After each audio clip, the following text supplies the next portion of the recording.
At some point you'll definitely want to set up a decent farming base to make those cakes for breeding. That's why I prepared a list of 10 hidden mechanics that will allow you to achieve a perfect farming setup. This is Aiming for Gaming, and today we're aiming for a chickpea taming. Work speed does not affect pals assigned to the ranch. In other words, it does not matter whether you have a lazy chickpea or your super lucky efficient chickpea. The results will always be the same. I tried this in different tests, and the time to lay one egg is always a random value between 30 and 50 seconds regardless of work speed. So you can safely aim for passives that reduce food consumption or sanity drop rate instead. While work speed does not affect farming resource output, ascending does affect it. So collecting more chickpeas and then condensing them into one chickpea is a great investment. By default, your chickpea will lay only one egg at a time.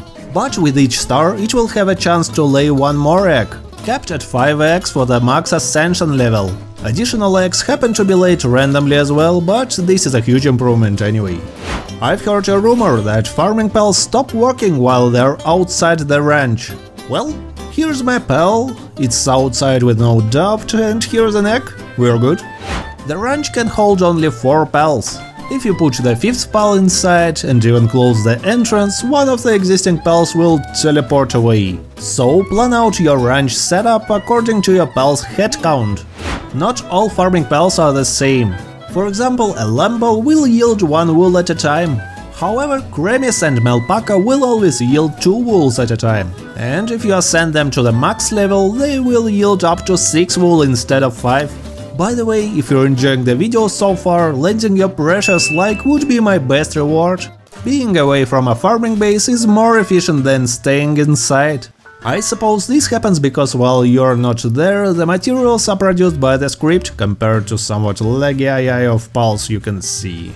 Bees are even more problematic. I've faced so many issues with them doing absolutely nothing while they're grazing.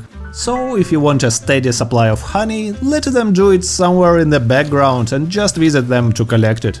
Moths, which can be collected inside dungeons, have 2 important traits.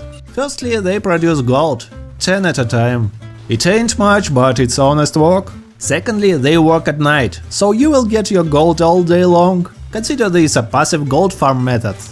However, skipping the night will not yield gold.